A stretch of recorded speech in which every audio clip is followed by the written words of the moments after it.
Hey guys, it's Charlene. I am here to share with you 5 reasons you need a new tool in your life. Now, you might remember from last year when the paper pouncer came out, total game changer. These guys are awesome, but Picket Fence Studios came out with a pint-sized pouncer. Look how cute. All right, I'm gonna show you 5 reasons you need this in your life. So let's get started. So here we have the Bright Rainbow pack. There are 9 pint-sized pouncers in the pack, just like the regular sized pouncers that come in a 9-pack. You have light pink, red, orange, yellow, light green, dark green, teal or light blue, dark blue, and purple. So you've got the whole rainbow there. And you can see here's a regular size pouncer just to give you a sense of the scale difference between these. You could probably fit about 3 pint-sized pouncers into the size of one regular pouncer. So they are quite a bit smaller than the regular size pouncer. In addition to the Bright Rainbow pack, there is also a 3-pack of neutrals. So you're going to have light gray, brown, and black. And then they also come in a 3-pack of white. These are really great for specialty kind of inks like embossing inks, white pigment ink, and you can do a lot of fun techniques with those. Okay, reason number 1, say goodbye to the hassle of masking. The pint-sized paper pouncers make it so that you can easily apply different colors of ink through a stencil without worrying about masking off different areas. This is a game changer for creating intricate designs.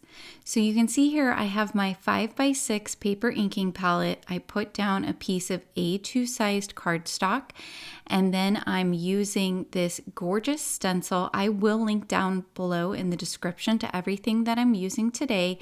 This is the Baking at Home A2 stencil.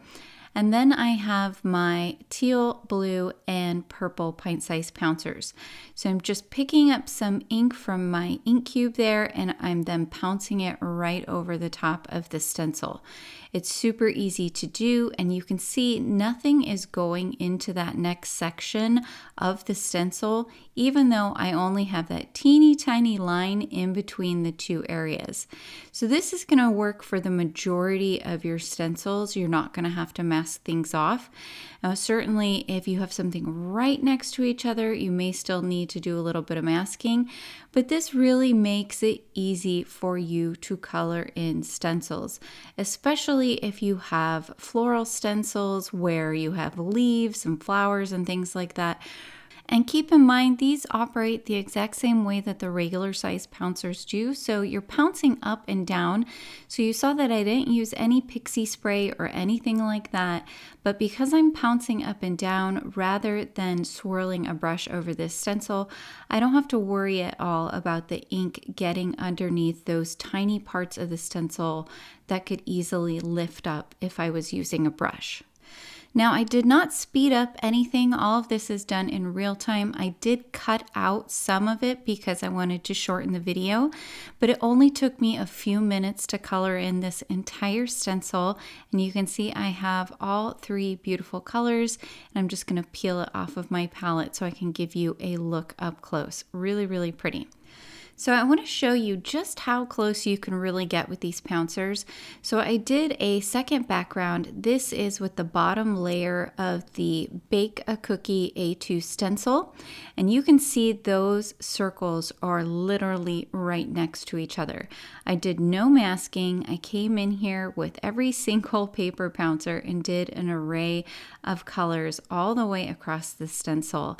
And when I peel off the stencil, you're going to see that there's very, very little overlap of the color. It looks gorgeous. I love how this background turned out. And even though it was a cookie stencil, it created this fun, almost watercolory look because the edges are kind of wavy on those circles. Really cool. Okay, to show you reason number 2, I'm going to be using the Hooray Word Die, and I'm actually going to go ahead and cut these letters apart. So I'm just going to very carefully take my scissors and follow along the path of the letter in order to cut apart the letter that's next to it. Super easy to do. Once I get those all cut apart, I'm going to put them down here on my paper inking palette, and then I'm going to use my pint-sized Pouncers to color all of these die cuts. So there you have reason number 2, coloring multiple different die cuts at once. If you've ever hesitated to color multiple die cuts next to each other, fearing that you're going to accidentally mix up the ink colors or get ink on some of the die cuts that you don't intend to, with the Pouncers you can really color multiple die cuts with ease. You don't have to risk getting unwanted colors on any of those die cuts. So you can see I finished up the pink one, and then I'm going to come right in and color my orange one.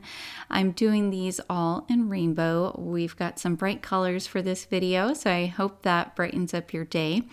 But it's really easy to apply the ink to these die cuts. You just pounce in your ink cube or ink pad, pick up a little bit of ink, and then you pounce right onto the die cut, and that ink just transfers right over from the pouncer to the die cut. So once I finished coloring all of my die cuts, I went ahead and cut out another one of the word dies in white cardstock. And then I just apply some glue to where each letter should be, and I can glue everything so that it's all back together. Can't ever tell that it was cut apart. I want to show you another card I previously made. Now here you can see I colored those letters, and what I did was an ombre effect. I just blended the inks right into each other, so that's something else that you can do with these pint-sized Pouncers. To demonstrate reason number 3, I'm going to use the More Ash Leaves dies. Now I've cut out 3 of the leaf dies. These are very detailed die cuts. You can see they have these tiny little parts that can very easily be bent or torn off. But because I'm using the pint-sized Pouncers, and you use a pouncing motion, an up and down motion, when you are coloring anything, it's not going to bend or tear any of those little pieces on the die cut. Now, I've struggled in the past with brushes with these kinds of detailed die cuts, so I really love that I don't have to worry about that with the pint-sized Pouncers. Okay, reason number 4. Tell me you guys love multicolored stamping. I'm going to show you a fun trick first here with the paper inking palette. Because it is made of the same material as a photopolymer stamp, you can actually pick up ink from the palette and put it onto your cardstock. Now, in order to get a beautiful blend and not have any kind of streaks or anything like that, using the pint-sized Pouncers, I can do small strips of color, small areas of color on this paper inking palette, and then when I put my cardstock down, it's going to pick up all of the ink that is sitting on the palette. There are all kinds of fun techniques you could do here. It kind of works similar to a gel press, but so much easier because all you have to do is pounce the ink on, and you could do multiple layers if you wanted to. So I've got all 3 colors of ink down on there. I'm just going to place my piece of cardstock, rub it onto the palette, and then I can peel the cardstock off, and it's going to pick up all of that ink. Look how cool that looks for a quick and easy background.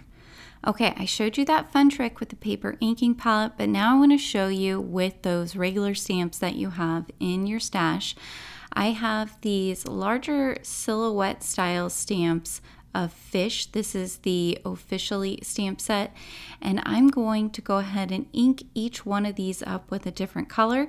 I'm not worried at all about how close these are together, so I inked a pink one up right next to an orange one, and now I'm going to come in and color one yellow and one green, and then I will also color one blue and one purple. So once I've pounced on all my ink, I just flip over my stamp plate here on my stamp wheel, and I'm going to give good even pressure all the way across to get that ink to transfer onto the cardstock. And look at that, beautiful. And you could apply as many layers as you want. The more layers you add, the more vibrant your color is going to be. So I went ahead and did a second layer. And here I'm just applying that again on the cardstock. And you're going to see 2 layers I think is plenty. It really helps those colors pop. Now I finished off my blue and purple fish, and I did 2 layers on those as well. Now before I move on, I want to show you the difference between using a paper pouncer and just going direct to a stamp with my ink cube. You're going to see there is a huge difference in how the ink gets applied to the stamp. The paper pouncer makes it nice and smooth. You don't have any streaks or anything like that. And you can see when you use the cube, you get a lot more variation in the finished product. Last but not least, reason number 5. Have you ever experienced frustration with smearing ink while you're coloring stamped images through a stencil? All right, guys, not anymore. The pint-sized pouncers are going to give you clean, crisp results. You're not going to get any ink smeared. You can see here I stamped out 3 fish in black ink, and I went ahead because I didn't have a coordinating stencil for these fish. I just went ahead and die cut out, and I'm using my negative in order to act like a stencil. So I just place it right over the fish, and then I pounce my ink right through. Now the reason you're not going to get any smearing is because of how the pint-sized pouncers apply ink. You're doing that up and down pouncing motion, so you're pouncing directly over that black ink. You're not smearing it around or pushing it around with a brush, so it gives you very vibrant, clear results. All right, there you have my 5 reasons for why you need the new pint-sized paper pouncers in your life. I hope you enjoyed this video. Here's a recap of all of the cards that we made today, finished off, so you can take a look at those. Please be sure to like and subscribe, as well as hit that notification bell so that I can continue bringing you more crafty content in the future. Until next time, happy crafting.